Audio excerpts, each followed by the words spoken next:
Have you thought about having a bucket nearby? I might actually have to get one. This is fucked up. Okay. Should I say it? Say it. Say it.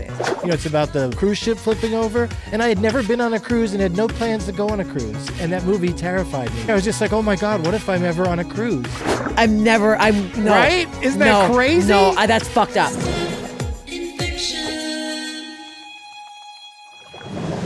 Hi, everybody. Thank you for listening to Steph Infection. I got to plug my tour dates because I keep forgetting to do this. So, Edmonton, July 14th, I'll be at the Great Outdoors Festival. Atlanta, Georgia, I'm doing one night, August 22nd. And I'll be in Charleston, South Carolina, August 23rd, 24th. And I just dropped a massive Canadian tour today. So please, it's my first theater tour. Please come to this. Halifax, September 20th. Ottawa, September 21st. Victoria, November 8th. And Vancouver, November 9th. punchup.live/Steph Tolev. Please come see me live. Bye. Okay. Welcome Your teeth back. look good. Do you have special teeth things you do? I do. I do whitening teeth. I put the white strips on. How often? A lot. My boyfriend has like translucent teeth, and I feel like mine look like coffins. So I've been now putting on the strips. Wow. We're right in here. Doug Benson's here on Steph Infection. Are you really looking at your teeth in these lighting? You're realizing. Because I was like kind of happy with how white mine were on camera, and then I got a load of your choppers. I was like, oh, wait a second, maybe that's not so great. I didn't realize. I also chipped my tooth recently, and I cut my bangs too short, so I look exactly like Lloyd Christmas. Not a good look. Oh, I have a chippy as well that I got. Maybe it's been a couple years now, but it still feels new whenever I see a picture of myself where my tooth isn't chipped. Doesn't like look chipped. Oh yeah. We have the same chip. Yours is a bit bigger than mine. Yeah. Yeah.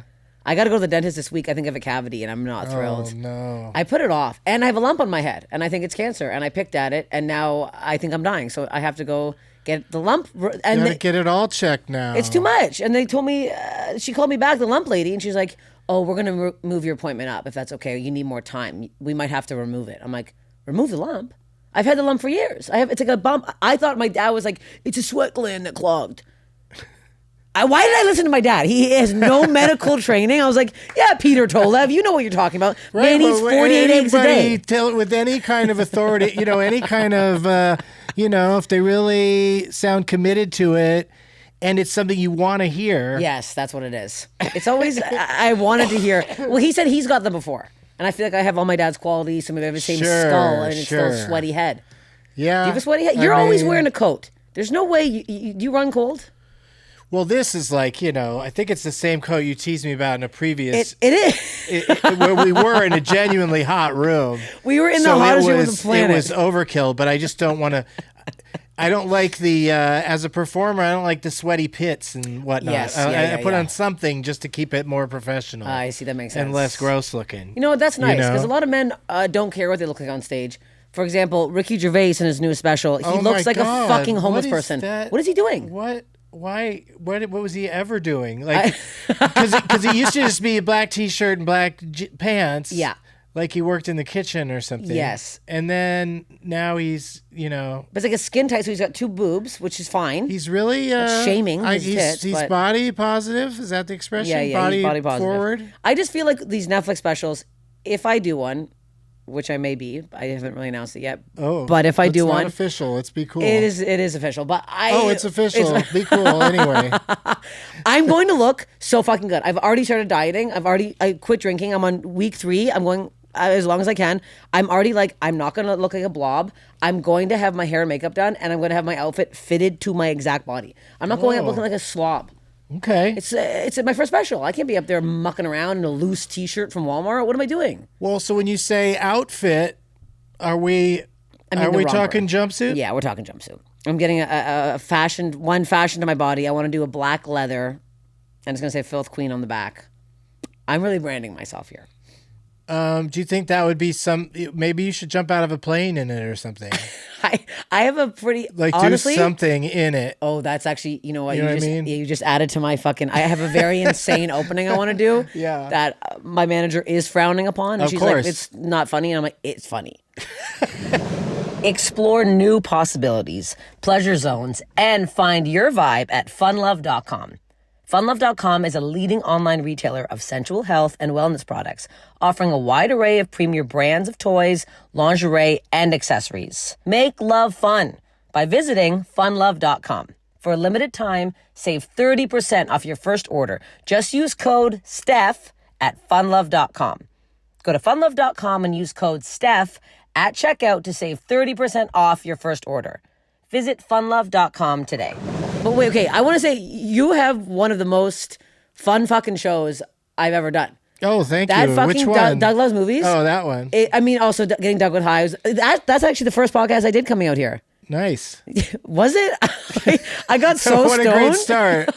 No, I got so stoned. You guys made me do a fucking dab. Yeah. And then I was with John Doerr, who I have like a massive crush on, and I just was like staring at him and laughing the whole time because I was like, and all the comments were like, is she even a comedian? She's not talking. I'm like, yeah, I was high out of my fucking mind. Is she even a comedian? It's funny though, like it did give me the wrong first impression of you because you came off as sucked. No, don't take this the wrong way, but you didn't have that Steph Tolev energy. I would.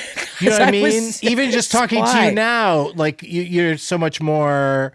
Yeah, I don't do dabs. I mean? You drug me. Well, but the dabs were late enough in the show. Yeah. I think but now that you mentioned the John Doerr thing, that makes more sense. Is that you're just sort of, you were getting high. Yes. And sitting next to somebody that you admire. Yes. Were we trying to do like a Canada themed episode? Was that the idea of it? Yes. And I also it was the first time doing the pod, so I was a bit nervous, and I don't usually get day high. So I just was like I was new to LA, so I was like trying to my first podcast. I'm like, I have to be cool, and now I'm like, I'm on every podcast. I'm like, Crystalia sucks, and everyone's like, cut that out of the episode. Like I've had it cut out of so many things. I'm like, I have to stop doing that. But I'm like, I now I don't care. Now I'm just being me, and I'm like, and it's good. But I'm like, I just want to let you know it was very nice of you because I think I did like 3 times, and you were one of the first people to actually. Oh yeah, well give then me a you chance. kept coming back, and then like I kept seeing it more. I kept seeing more of your stand up and getting to know you more in general. And you've done also a Benson movie interruption where we sit and talk during a movie. My favorite show. That was also Paul F. Tompkins is the funniest person on the fucking planet Earth. He's so damn funny, it's especially crazy. in those situations. He's just everything he says is so hilarious. Everything he says is a one-liner, and he's also so good at not interrupting people. He lets people do their little bits, and then he'll chime in with like a really funny line. Oh yeah, no, he takes really his moments. He doesn't try to plow over everything. Yeah. But I like that one. What did we watch again? That little Tiny Tim movie. What was the movie called again? It was called Tiptoes. Tiptoes. Hey, but that sort of fits into the theme of your show in general about, I mean, I don't suffer from dwarfism, but yes. Some would call that a body issue. Yeah. It's definitely yeah. And that film, for those who have not seen it, is something they wouldn't make today. Or they shouldn't make any day, really. It's not like wokeness ruined this movie. No. It's like this movie ruined itself by just being like, we already knew that like midget and looking down on little people those things were bad. We'd already figured that out back when they made Tiptoes. Like it must be 10 years old now or more, right? Well, 15 years old. Tiptoes, the guy Gary Oldman, not a dwarf. Right, and so now we've gotten to a point where there's groups will step forward when somebody plays something in a movie that they aren't in real life, especially when there are people that are capable of playing those roles. Mm-hmm. So of course, that's the only reason that they wouldn't make it now is because there'd just be protest at the announcement. Yes, that Gary Oldman was going to play a dwarf, and like seeing Gary Oldman clearly on his knees in several of the shots. Oh, in yeah. Big baggy pants. Yeah. It's very insane. They go the special effects route for some of it. Some other parts, it's just like, let's just Dorf on golf this shit. And, get on your knees. But he gives a really good performance. He does. He does a good job playing Matthew McConaughey's, who's quote unquote normal size. He plays his brother, and he does a good job of playing, like he does more of the heavy lifting of playing McConaughey's brother than McConaughey does of playing Oldman's brother. You know what I mean? Yes. It's just every time they would do a shot of Gary Oldman trying to get on a couch and it was him really struggling, I was like cry laughing at some of the points. Yeah. Also the audience everybody was so on board being like, this is horrendous. Like this was bad. If anyone like listening to this now, go listen to this episode. It is so funny. It was hilarious. Episode of what? Oh, you don't record those? No. Why? Because we don't own the rights to the motion picture. Oh, that sucks. But the live shows are so fun. I thought it's they a live were. experience. Oh, yeah. And then we don't have to cut out all your references to things you're mad at. All my specific people you're mad at. My one man that I just did Burt Kreischer's podcast, and I talked about him for way too long. My manager's like, we got to take this out. Well, people are going to come for you. And I'm like, well, they can come for me.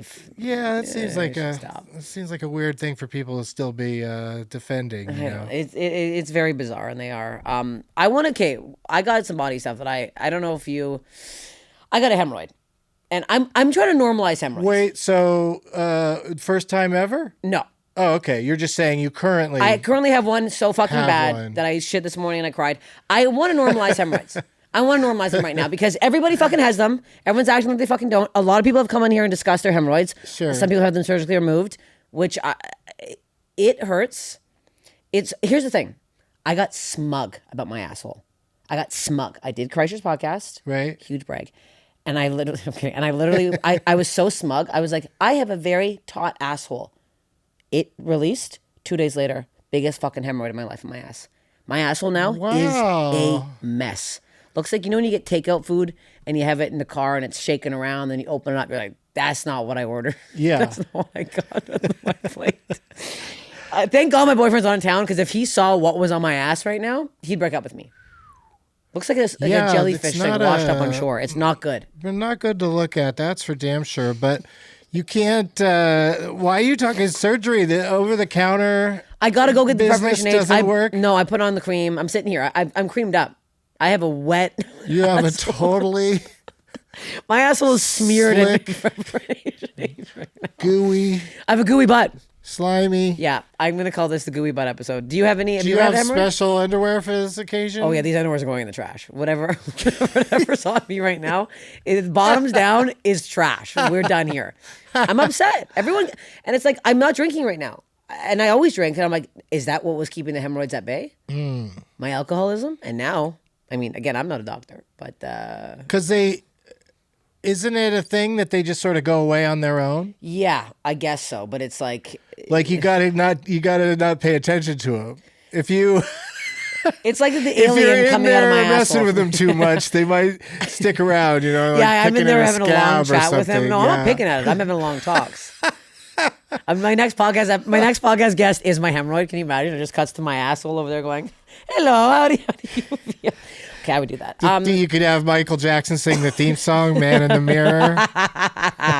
But it's really muffled because there's no way he can sing right now. He's so swollen. The hemorrhoid Man in the Mirror. So, yeah, so that's what I'm thinking is like you're saying it's painful also? Oh, I'm in severe pain right now sitting here. I'm sitting on one cheek. I'm trying to really keep the angle up. So maybe day smoking might be a good idea for you today. Do you day smoke? Do you smoke all the time? Oh, yeah. So you can just like get up and do your all day, every day. And it's, sometimes it's helpful and sometimes it's not. But, so is just like, like your typical person, like will actually lay in bed thinking about whether or not they're going to get up. And that's not me at all. I'm up and ready to go. Yeah, you're doing stuff. In the morning. But then I do smoke all day. So it's almost like I reward myself for being alert in the morning by potentially ruining the entire day, depending on, what I smoke and how hard. And I smoke in cameos. I'm on Cameo, and when people order a cameo from me, I figure, any comic can just look into the camera and make wisecracks about the person. Yeah. Whatever it is other comics are doing. But I just from the beginning have just said, purchase my bong rip videos. So the bulk of it is just me taking a big bong rip. But if I get a bunch of orders, and I want to get them done, then by the time I'm done, I'm like, okay, well, I'm glad I, just made $40 because I'll do specials that are insanely cheap, just to create action and also just for the fans that happen to notice that they can get a cameo from me for like $5. I can't believe they'll jump on it. And it's funny when somebody, there's nothing worse is in terms of them, what they ask you to do in a last minute cameo that they purchase just because it's hella cheap. Yep. Because it's just, it's all over the place because they're, a lot of times it'll be from them to themselves. They won't even have it be to somebody because it's just, it was only $5, so I'll have you say something to me. Yeah. And then it's, and then it's always gets a little weird because it's like, you're paying me to say to you. Yeah. That I think you're swell or whatever it is. Yeah. Oh, that's nice. You have nice ones? I had one. I declined my first one. Well, I'm a man, first of all. Yeah, I declined one. The things women get on Cameo, the requests, I can't even.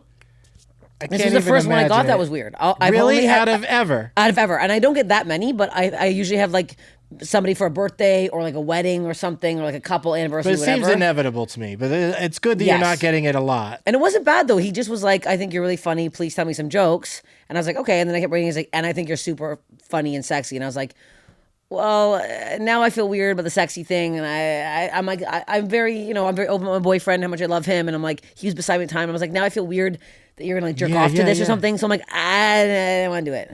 Yeah. It's also like a 24-hour request. I'm like, why couldn't you just keep that part out? Jerk off to your jokes. Jerk off to my jokes. I'm like, I have a million jokes. Yeah. Also, I find it alarming when anyone jerks off to my comedy.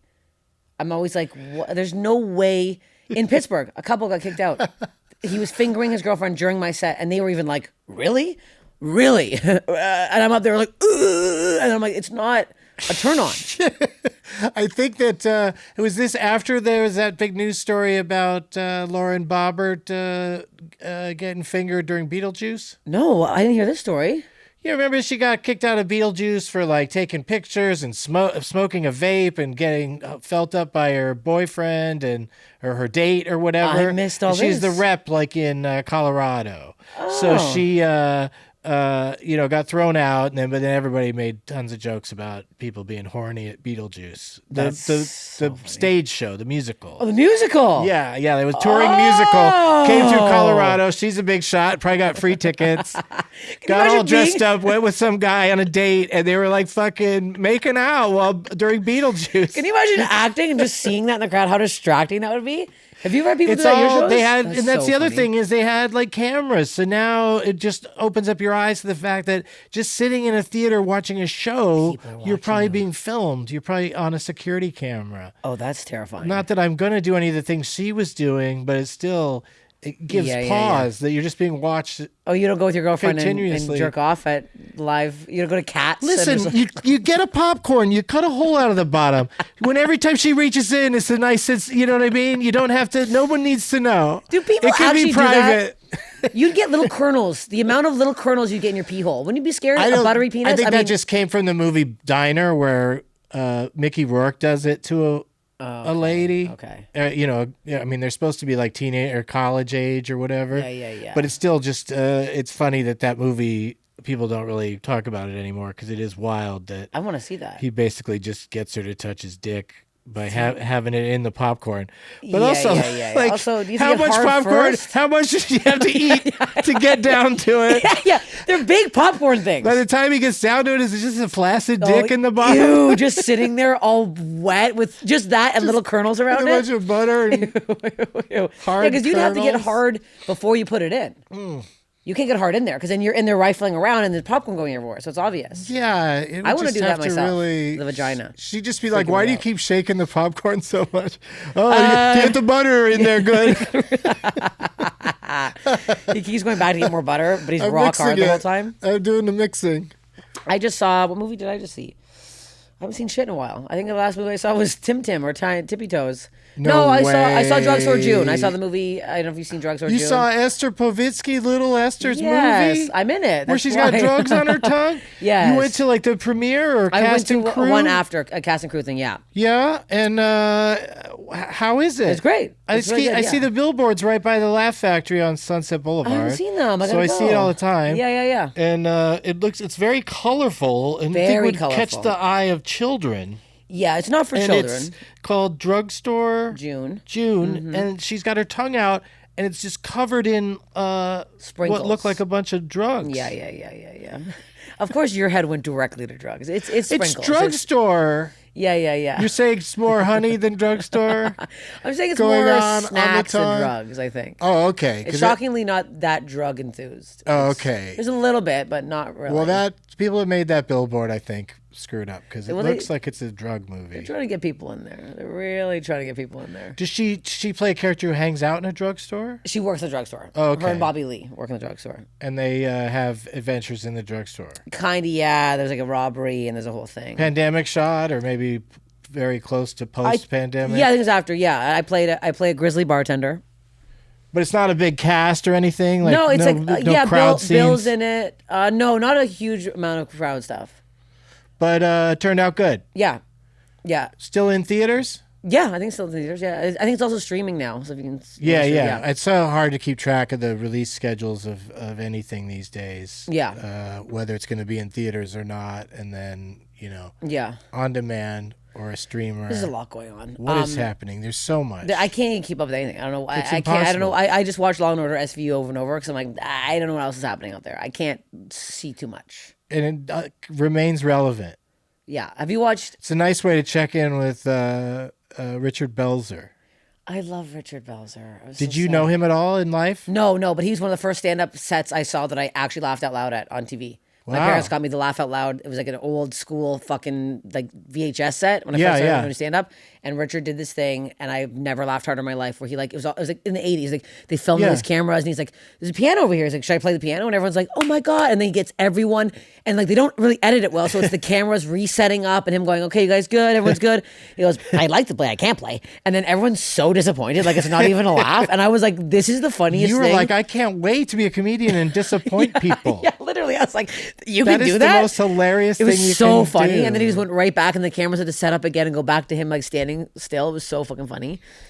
It was he was a bit of a wild man. Like I think like part of his comedy was just being like just doing crazy things in the moment. You know, like he's funny in Law and Order. Yeah, he's got some good lines. Yeah, and he was one of my first road experiences of like opening for somebody really famous, and he was super nice, but also just over the top character. Oh, like, really? Yeah, just like really. I don't know what he was doing at that time because this was way before Law and Order. Yeah. Law and Order was a pretty chill Richard Belzer. Like this he was back. wacky. This was back. He was he was a very physical comic. You know, he used to do because he also was pretty close to looking like him in terms of just being a skinny white dude, but he would do a Mick Jagger impression. Was like a big part of his act. And as a young person, I thought he was funny because I really liked he did that thing where he starts to run his hand through the back of his hair like a cool person would do. Yeah. And then gets caught and falls all the way to the ground. That's a good bit. You know, yeah, that's that a kind fun of thing. Bit. But that's a big commitment. So you immediately picture him doing it on nights when it's late and the crowd's tired or half of them are gone. You know what I mean? Like those nights, or like he's playing the lab at the Improv. Oh yeah, you know what I mean? Yeah, committing that much. When somebody has a falling down thing that they do, even when there's only 4 people in the crowd, I'm always very impressed by that. It is, and I will say, as a physical comedian, when you bomb doing a big act out, it hurts way more than just standing there telling a joke. Like Brian Regan had to kill from jump because his act has always been too embarrassing to do while bombing. You can't do that act and be bombing and then keep doing it. Like people had to love it immediately. His story's probably different than that. He got lucky. He's funny, but it's just like it's really it would be too much in a quiet little room, you know, where and it's embarrassing. And also, especially when you can hear example bombing in the lab, jumping up and down, and then you just hear this creaking of the stage and just no laughs at all. Got a little wooden riser that you're standing on. Yeah. Or falling off. I've done an act where I fell off the riser and that even no laughs. I'm like, if somebody falls like accidentally, just laugh because it's funny. Yeah, right. Yeah, that's the thing. People are just more shocked. They want to see the video and laugh later. Yeah. You know, once they know you're okay or that it was a joke. But now, so now people, have you seen those videos where people are like fake falling off stages and like they're doing like filming fake stuff? And I'm like, nothing is real. Nothing is real anymore. And everything is faked. Like you and I didn't even have to be in the same room to do this. I know, we could have just done a weird AI thing. No, I was trying to imply that we aren't together right now. Yeah. This is we conveniently have a mirrored background. Like Drew Barrymore for a while when things were still pandemic-y, but she, was dying to get back on the air because, she's such a soothing. People love her. People and she need loves her paying so her much. Writers, yeah. They need her so much. Her writers needed her to work so much that the pandemic didn't slow her down. Yeah. But she'd do interviews with really famous people where they'd sit like we are. They just make sure that the backgrounds would match up, and they do like a split screen and they'd act like they're there together. I think they'd always blow it at some. They'd give it away at some point, like they weren't complete liars about it. But it's still creepy to so bizarre. Look at it. Tell, yeah. It's also you're not getting that. That's so fake. You know what's happening, yeah. At funlove.com, it doesn't matter if you're in a long-term relationship or one that's still new and exciting, monogamous, open, or not in one at all. Just simply hanging out with yourself.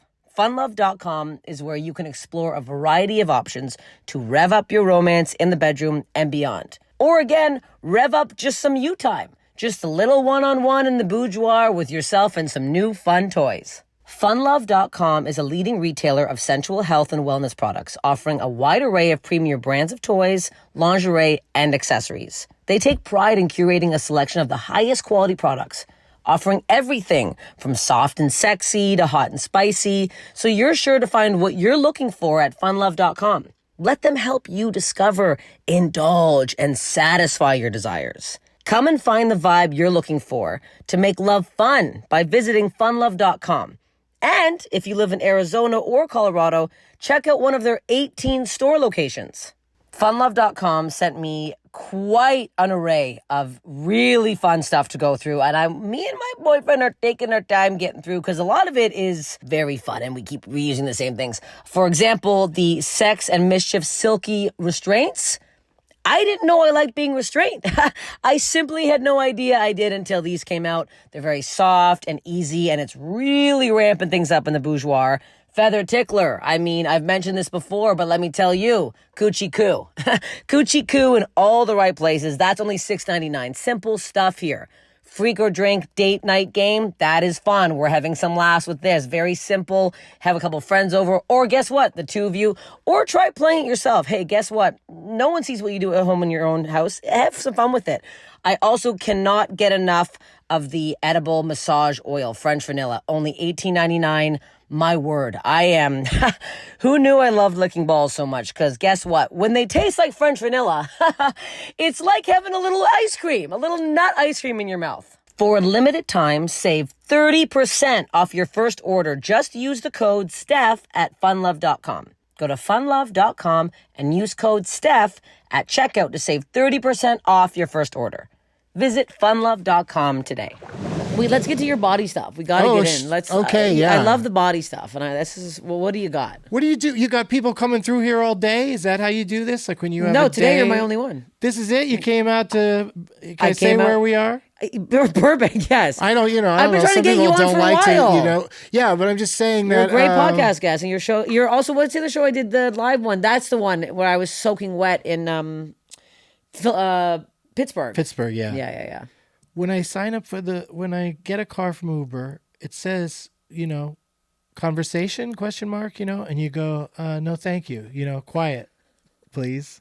And first of all, they never look at that. But the next level of worse, when you've asked for quiet, is when I'm sitting there on my phone, just doing stuff. Mm-hmm. And the guy goes, so what's going on out in Burbank? Why are you going to Burbank? I could not think of an answer that would get the conversation over with immediately and not be rude. Yeah. I didn't want to be I don't want to talk about it or, hey, mind your own business. Yeah. I don't want to be that person. And then it's awkward for the rest of the ride. It's terrible. You can't do that. You can't do that. It's terrible. That's crazy. I can't be that person. No.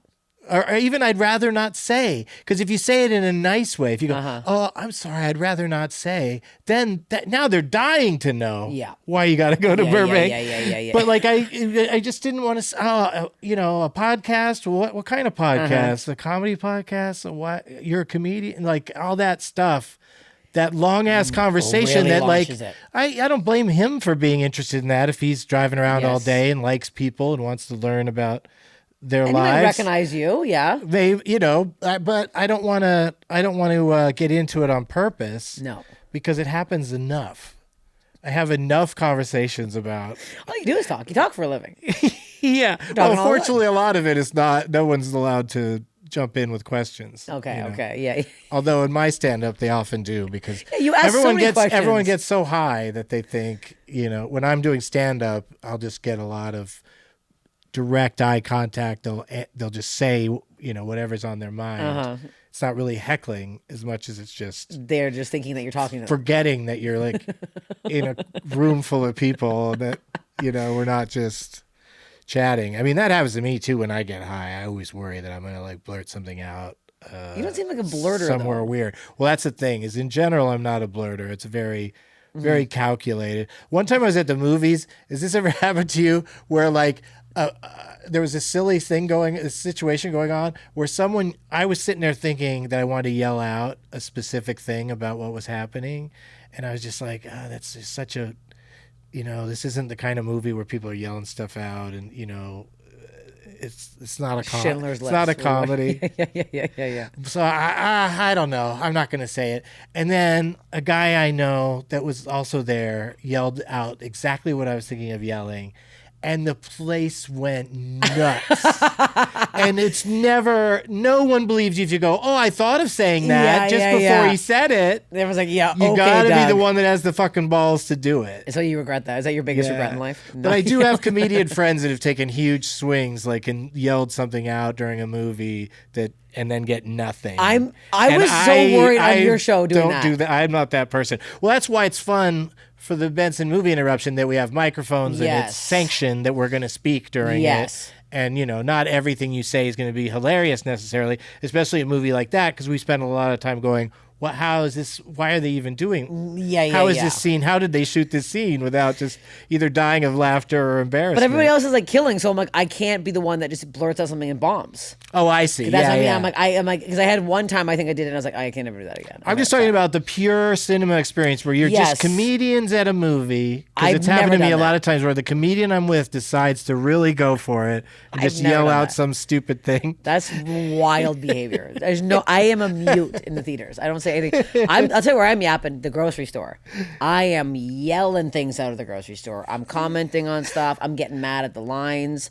I'm waiting for someone to recognize me when I had a full mental breakdown at the fucking carousel at fucking LAX. Why do the bags take 5 hours to come out? I'm with my dog.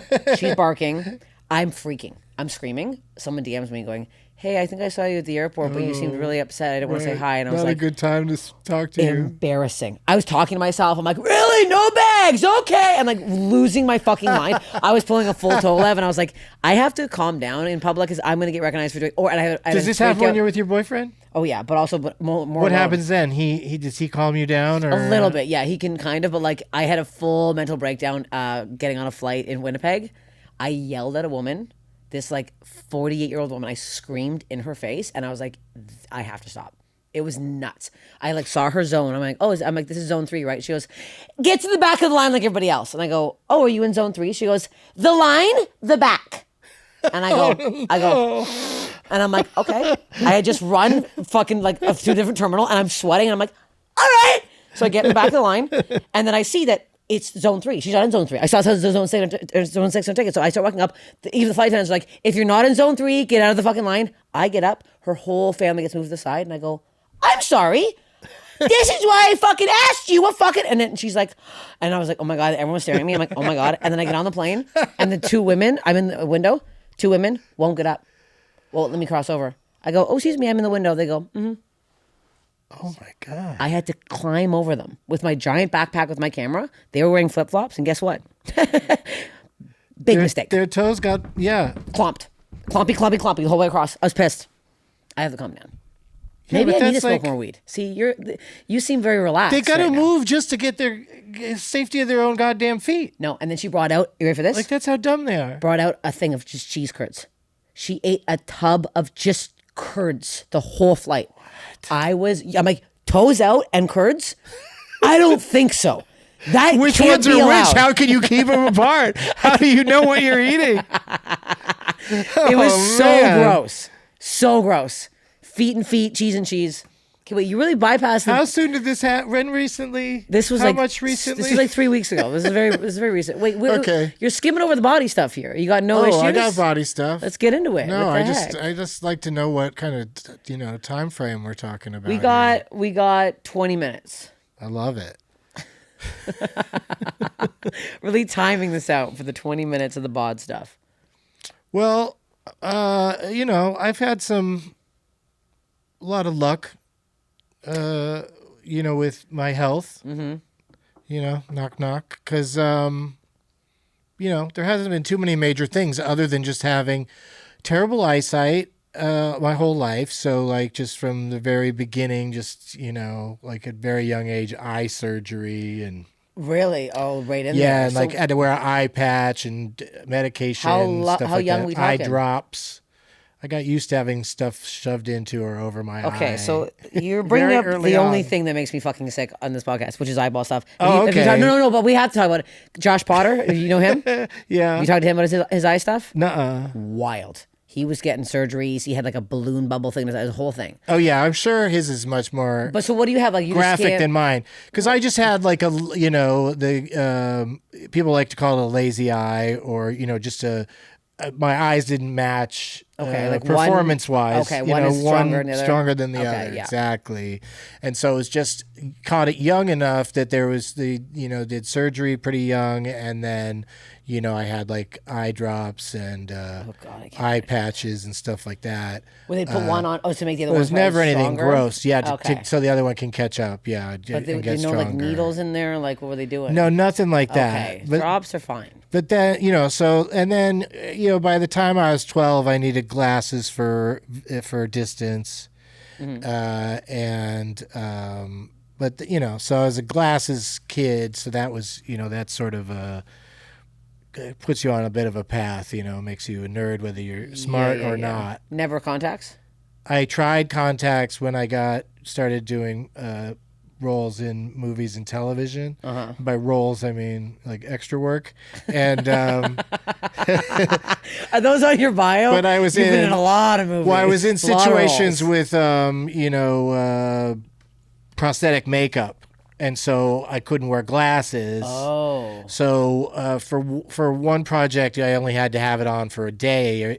For a few things, I only had it on for a day or two. So I kind of muscled through contact lenses, but I never got into contact lenses because I'm like you. The less I am sticking my fingers in my eyes, the better. Yeah. So contact lenses just never worked for me. Even when I wore them pretty regularly for like a month for this one movie I worked on, where I played a bunch of zombies, and I had like the crazy eye ones. Some of them were some of them were weird, but others were just normal, just so I could see because we were shooting at night, and I couldn't wear glasses. Although they did work my glasses into the makeup on one of the days, one of the zombies. One of the zombies looked like kind of like a professor and had glasses on. But what is this zombie movie? It's called Return of the Living Dead Part 2. Okay. Yeah. I gotta see this. But I've never seen a zombie with glasses. I'm gonna watch. I'm scared of zombie movies, but I'm gonna watch it just for that. So 10 minutes. So that's why I never got into. Then I just stuck with glasses, and I was a comedian and an actor, and I just was, either always wearing glasses, or if I had my glasses off, I couldn't see very well. Yes. And then the Lasik came into the world. Oh, did you? And a couple of people I knew got it immediately because they were successful and could just go do it. Because you had to go to like UCLA Eye Center. Eye Center sounds so gross. Yeah. Eye Center. Yeah. And when I did it, it was $2,500 an eye.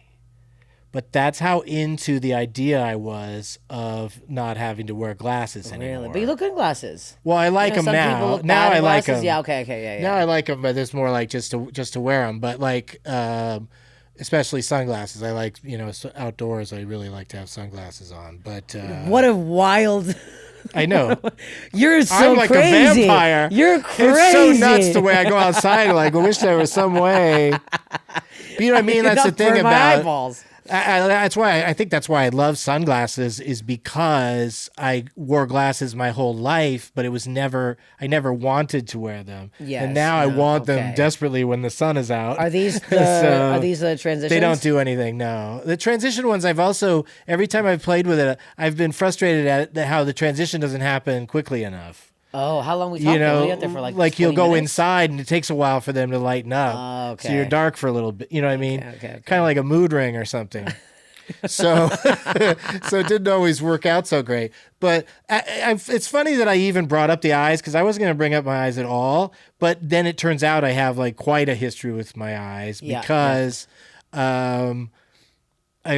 because I did jump on the Lasik thing like immediately. I had like it didn't entirely take, so I had to go in for repeat Lasix, and to do it once is really a horrifying experience. But then I had to go in multiple times. Are you open? Can you see it, or they put you out? Well, you're awake. Why? The anesthesia is a shot in your eye, basically. In the eyeball. Well, near it. No, I'm not. No. Right? Isn't that crazy? No, that's fucked up. Like, I've hated needles my whole life. No. I don't like eye stuff. And when I went in and got LASIK and found out, hey, we're going to, inject your eye, I was just like, well, I would have been like, bye. Well, I'm here. When it was like, well, we need to do it again. And then we need to do it again. No. 3 times? Yeah. So okay, they put the thing in, and then you just sit there, and you're fully conscious, and your eyeballs wide open. Yeah, they lean you back like they're gonna shampoo your hair at the barber. And they shampoo your eyes with lasers. Yeah, they lean you back. Oh my god! And then they, drill your eyeball. There's no way. There's no fucking way in hell. Well, what they're doing is they're basically they're shaving the roundness off of your eyeball, making it flatter. And here's the part. You gonna be okay? Shaving the eye. Have you thought about having a bucket nearby? I might actually have to get one. This is fucked up. Okay. Because should I say it? Let's say it. You can smell your own eye burning. What? You're just sitting there smelling like, oh my god, what's on the barbecue? Oh, retina. Is it my eyeball? God, these cannibals don't sound so bad if they start with the eyes or make them dessert at the very least. I'm actually gonna gag. Why? Okay, why don't they? Okay, the people who are doing these surgeries, you should be put to sleep. Good night, nurse. Ta-ta. Go to bed. Right. I think it's weird to pry a person's eyes open when they're not awake. No, like there's something to that. You can fucking pry them fucking open, or at least plug the nose. Or like maybe they need to know if something's going wrong. What does the eye smell like? Just like burning? Like, or is there? It's just a burning. It's funny. It wasn't the smell as much as the sound. Oh, you could hear a little. Yeah. I had eyeball. HPV up in there, and I had to remove it, and they burn it as well. Whoa. So they burn. So you're smelling again the inside, smelling your inside pussy burning. And the sound. It's okay. You win. No, eyes worse. That's worse than the eye. Eyes worse. Well, you just have an eye thing. No, I think eyes worse. No, because I don't see it. I'm in the stirrups down there. Right. My legs are open. I'm up. Whatever. Okay.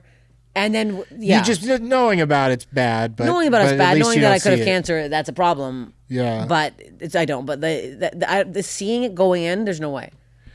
Ooh, yeah. I don't love that. I'm never. If my eyes ever get fucked up, I'll be glasses for my whole life. I don't give a fuck. The first 2 times I went in on my own, but the third time I went in on, medical oddity enjoyer Sarah Silverman was like, I'll go with you. When I was like, I gotta go get my eyes shaved again. She went in. She's like, I'll go with, and they let her be in the room during the procedure, and during the anesthesia shot in the eyeball, she sat in a chair next to me, and my chair was kind of high up because the doctor needs your eyes at his level, and she held my ankles. To help get me through it. What a nice person. Well, she's so nice, it's crazy. She just likes medical stuff too, though. So because she used to clean my ears pretty regularly. With what? Like one of those blue bulbs that you fill with water and then you squish it in there. Oh, really? Yeah, and she loved doing that. She loved not only cleaning people's ears, but she loved looking at and maybe even touching the wax after it came out. Really? Yeah, real like. It is interesting. Not quite a fetish because it was, we were just friends, but it was still, she was really into it. Huh. I gotta get her on the fucking podcast. What the hell is this? Oh, she's got plenty of gross shit to talk about. Because she almost died from a cyst exploding inside of her. Ovarian? Yeah. Oh, shit. Yeah, she had one, didn't know what was going on, just had like pains. Yeah. And they caught it in time before it exploded. Yeah, it's bad when and they were like, it's a ticking time bomb. No, because it's like poison. You had 48 more hours to live if you hadn't come to the hospital. We live in hell. This is hell. Maybe my hemorrhoids. And she missed a gig, so I was mad. You're like, no, it was terrible. It was really bad. It was really okay. I gotta get her on. Shocking. I gotta need her on. I need more bod stuff from you. What do you got more than the Okay, eyes? so my eyes now are slowly getting like LASIK doesn't fix things permanently. Like the eyes still age. Okay. So now I'm still losing a little bit of it, but it was a pretty. After those 3 times, I've had a pretty great run. Oh, really? Of being able to see and not having to wear glasses. So those are prescription? It was worth it ultimately. Yeah, these aren't even prescription. Oh, shit. Okay, then okay. So it was worth it. Yeah. But still, okay. No, I even I think I've admitted this somewhere else already, but like the driver's test to I had to recently get my driver's license renewed. Yeah. And it was time for me to renew. On my license, it said must wear prescriptive lenses because I got my license when I was young and then just kept renewing it through the mail. But then when they finally made me come in to renew it in person, they're like, you got to take the eye test again. Yeah. If you don't want it to say must wear corrective lenses. And I've always hated having that on there because, you don't need cops. Well, and also they just like that's another thing I need to be hassled about is why don't you have your corrective lenses? Yeah. Why does it say you must have them? Oh, I got LASIK, whatever. So the cops, my eyeball was shaved. There's a whole thing. So I was just like, well, I really do need glasses to see this eye chart, but I also wanna. I don't want it to say that on my license, and so I took the test with glasses on. And then said, you know what? Can I just do it again without the glasses? Is that okay? And see if I could pass without? And she goes, sure. And then I just read the same letters again. It was so stupid. This is psychotic. The fucking DMV here. I'm getting a job there. This is fucking crazy. So they just don't care. They're giving it to anybody. It's just they're going through the motions. Oh my God. So you're out there. I love and the my eye eyes test. weren't that bad. I could kind of see it. And see it. But you know how the chart they put up, street signs are never diminishing as they go down to the most important part. Does it say stop? You're like, oh my God, what is that? Is it a P at the end or does it say stop? What is it? What am I supposed to do? That would be Am I supposed funny. to stomp? I'm stomp. You stomp at the corner. You stomp. I love those eye tests. I have really good eyes, bragging. So I just keep reading. So fun. I keep reading. Really They're like, good, we're good. And I'm like, it is. QRS. I keep going. So my next body thing. Next body thing. We're out at the end here now. Now we have 5 minutes. You really, the eyeballs We did are up. it. Wait, no, but I have to ask you some questions. Okay. What's the worst body thing you've ever heard? Well, I have always been really disgusted and frightened by, since I was a young man, a scene in a movie called The Omen. Okay. The Omen is just a series of people just dying horrible deaths because they dared to cross this little child that's the devil. Okay. It's the devil reincarnate. And this one man figures out, oh, we've got to kill this kid. So essentially the movie's about trying to kill a child because people think he's the devil. Okay. So it's pretty heavy stuff. Yeah. And at one point along the way, an investigative journalist figures out what's up with this devil boy and is like trying to stop him. And he's like taking pictures. And a truck with a bunch of glass panes, a glass pane delivery truck. Who wrote this happens to roll back, and one of the panes of glass, when it stops, then one of the panes of glass slides out, and chops the dude's head off. And it like rolls, it's in slow motion. So it like flips through the air and like bounces along the piece of glass as it continues to go and then falls to the ground. Oh. And so I was just horrified by the idea that was possible, that I had to see it. Like I think of kids today and the stuff, the violence they must just see on their phones or whatever. Nonstop. It's just like, I don't know how they deal, because just seeing that in that one movie set me off on such a weird, like, that's not a thing to spend your life being afraid of. It's like I was also really scared by the movie The Poseidon Adventure, because, it's about the cruise ship flipping over, and I had never been on a cruise and had no plans to go on a cruise, and that movie terrified me. Like I was just like, oh my God, what if I'm ever on a cruise? What if that happens? Yeah. You get the dumbest. I mean, that's how people are about sharks. Like Jaws was a sensation because it made everybody scared of sharks, and it's just like, you were not scared of sharks before that movie? Like they seem benign. They seem like, oh, they're just cute little. And that's they're cute. Really... They're just giant fish that want to play like a dolphin. The movie Kids. I always bring this up. The movie Kids. I'm terrified of AIDS. The movie Kids ruined my fucking life for AIDS. Right, because it was a guy that had AIDS, purposely giving it to people. Yeah. Psychotic. Yeah. Scary shit. Yeah, or and just putting that idea out there or the movie in the Fear. world at all. Have you seen Fear, where Mark Wahlberg closes the door and the dog's head falls off? Yeah. I always get scared of my dog's head. I make sure when my dog comes in, I hold it over for so long, make sure she's all the way in, and then I slowly close the door. And that's also why you don't like getting fingered in public places. I do like getting fingered in public places. Like roller coasters? I'd get fingered in a roller coaster. I never have, but I would. Because that's in that movie. Yeah, I know. Reese Witherspoon. That's the first time I ever masturbated in public around my friends at a party. It was very. He got to get her off, and he didn't have to spoon with her at all. Nothing. He just got off. Did this after the ride. Oh no! I don't think he did that. Maybe he did. You must be this. Your hands must be this wet to get off this ride. And he holds it up and just dripping. That's so gross. All right, go ahead. Go. You wet enough. Okay, one final question. Okay. Funniest way you think you can die? I was thinking about that one because you don't spring these on me. I send them ahead of time. You send the questions ahead of time, so just think about that for every other guest you watch on this show or you listen to, is they had time to prepare something hilarious. Not a lot of them do. A lot of them go, I didn't know there was questions, and I'm like, fucking send the email. I'm just saying the ones that say something hilarious had the time, took advantage of it, but I feel that's cheating. No, I did take some time with the question, but I took it seriously. Not seriously, but I thought, what would be like, I guess, the most ironic way for me to die. And I was basically, I don't know if anybody else has said this, but on this show, like no one said that right here. How crazy would that be? It would. I asked this. Like that would be so great for your show.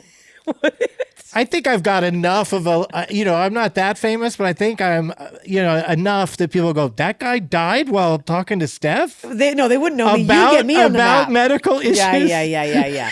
Doug Benson was on some weird, disgusting woman's podcast and died. Yeah, just died right there. Of what? Just heart attack? But that would be like such a funny punchline too. Yeah. Like we were talking about Richard Belzer falling down. Yeah. Because like that's happened to a few people. Like there's this great comedic actor Dick Shawn who fell down on stage, but was old enough that it could have been a health thing, but the whole audience thought he was kidding. And he died. He basically just died on stage. And I think that's happened a few times is because people don't they don't know the person. They think they're joking. And that which is or they think funny. it's part of the play or whatever and it is. And then you're just watching somebody die and no one's helping. Can you imagine also being in that position being like, and you're like, he's really committing to the bit. My God. You know who Mojo Nixon is? No. He's a singer like rockabilly, was fairly popular for a little while. I mean, still is popular, but, with a certain audience. But he was on this country rock cruise recently and did a show on the last night of the cruise, rocked out for an hour, went back to his room, went to sleep, never woke up. And I was just thinking this is what my boyfriend does. Oh my God, I have to text him. But I'm like, what a wild, to live that life and his last night on Earth, well, not on Earth, out at sea, on Earth still, but at sea. His last night was like rocking out, which he loved to do, probably drinking, whatnot. But, he was in his like 60s or 70s, but, maybe he knew he had a condition or something, maybe not. But then to just go to sleep on a cruise ship, which is very relaxing sleep. Well, not when you're one of the staff. They put you in the middle and there's no windows. And it's right. That could be bad. That could be terrible. Now this is sad. But I've made this sad. You're like, Mojo's a great guy. I'm like, he died in hell. But I mean, weird for everybody on that ship, I think. Like, because I was on the same ship a few weeks later and thought, this is kind of wild being on a ship that Mojo Nixon died. Like, I know a guy, know of a guy who died. There's morgues on there. There's they have like cold boxes for the people dying on cruise all the time. Yeah. Did you ever hear of the Dead Milkmen? No. The band Dead Milkmen? They were a funny band. I think they still exist. But they had that's Mojo Nixon's biggest claim to fame is that in a Dead Milkman song that was popular, there is a line saying, they're singing about being in a record store, and they say, if you ain't got Mojo Nixon, your store could use some fixin'. We like that. It's a really catchy song. It's called Punk Rock Girl. Okay. But it's really catchy by the Dead Milkmen. But anyway. You have the best memory for any stoner I've ever met in my entire life. Well, I have a memory for things I wanted to talk about. You weren't asking me to remember shit that I don't remember. But you remember how I made fun of you with the coat before? You remember things that are very specific. Yeah, that's true. Maybe I was so mean. But that's also, that's also stand-up comedy instinct is you just get used to like when you're having a conversation.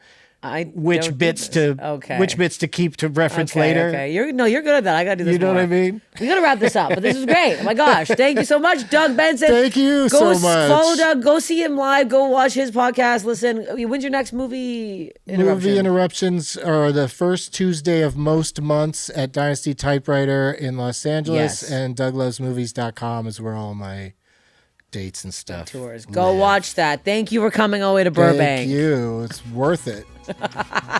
I'm going to use that as a clip. It's worth it. So worth it.